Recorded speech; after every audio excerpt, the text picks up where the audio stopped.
Hello everybody, welcome to my photojournalism channel. My name is Hugh. I'm doing this as a service for journalism students during the coronavirus lockdown. And forgive me if this sounds a bit rushed because I'm doing this all in one take. I think the importance is the information, not necessarily looking cool, so bear with me. Today I just wanted to make a brief video talking about captions and the importance of the caption in photojournalism. Firstly, what is a caption? A caption is a short paragraph that explains and adds detail to a photograph or to any kind of picture that appears in the media. Generally, a caption will list the names of the people in the picture, if any, explain where and when the picture was taken, but also, and very importantly, the caption will add detail that's not obvious by looking at the picture. So, say you take a picture of the saxophonist Susie Aces.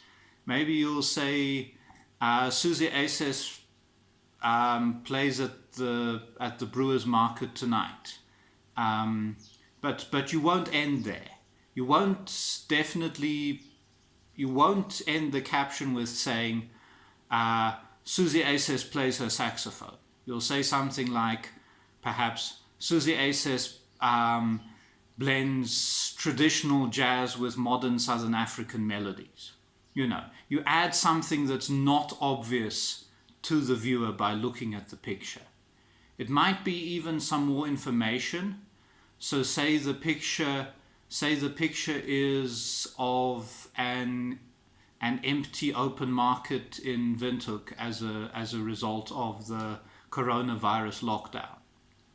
You'd have to say things like, this open market is normally a hive of activity.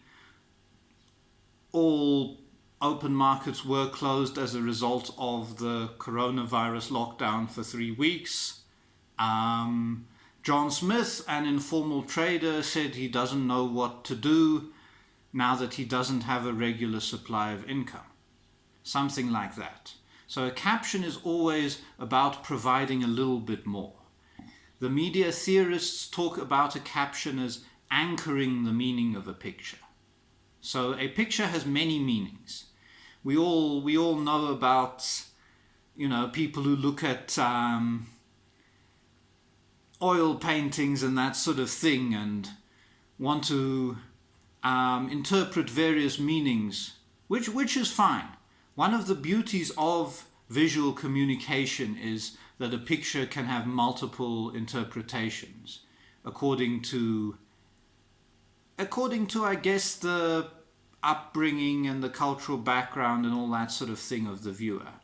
But what a caption does is almost limit some of those meanings. It says, yes, it's great that this may be an artistic sunset to you, but also I, as the journalist, am using this artistic sunset to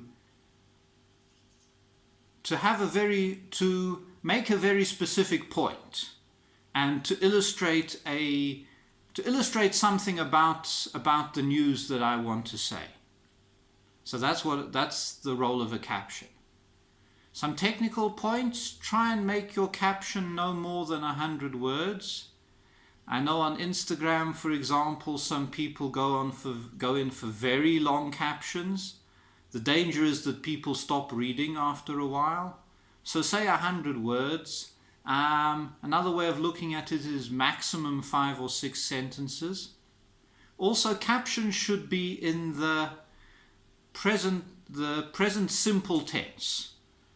So, Susie Aces plays her saxophone. Hugh Ellis lectures to a journalism class. Yep.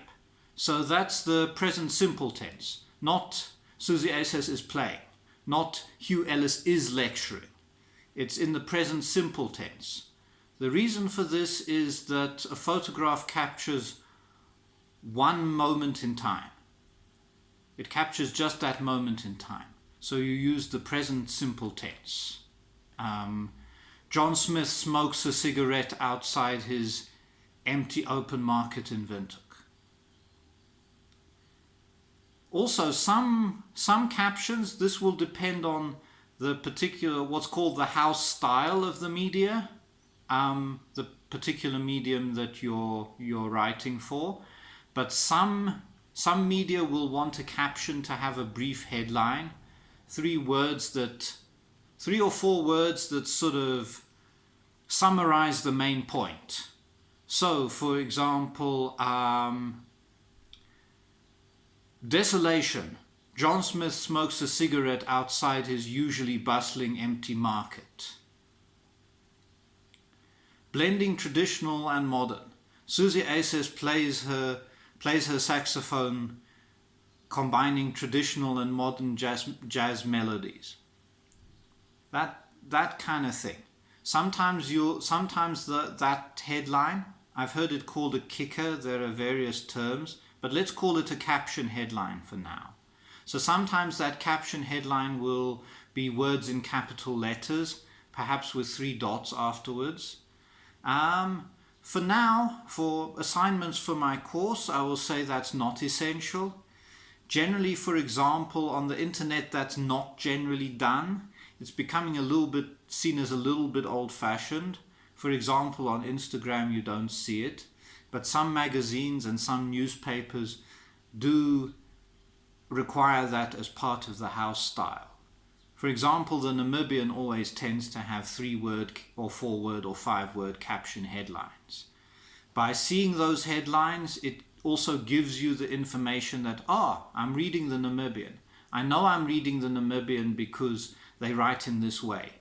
They write police with a capital P. They use a certain font, like a kind of Times New Roman font in the case of the Namibian. So all of these are elements of house style. But for now, when writing assignments for me, the most important thing is just to remember these basic rules about the caption.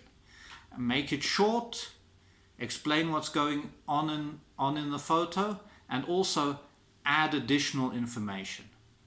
Help to anchor the meaning for the viewer by giving the viewer some information that they wouldn't normally be able to deduce from just looking at the picture.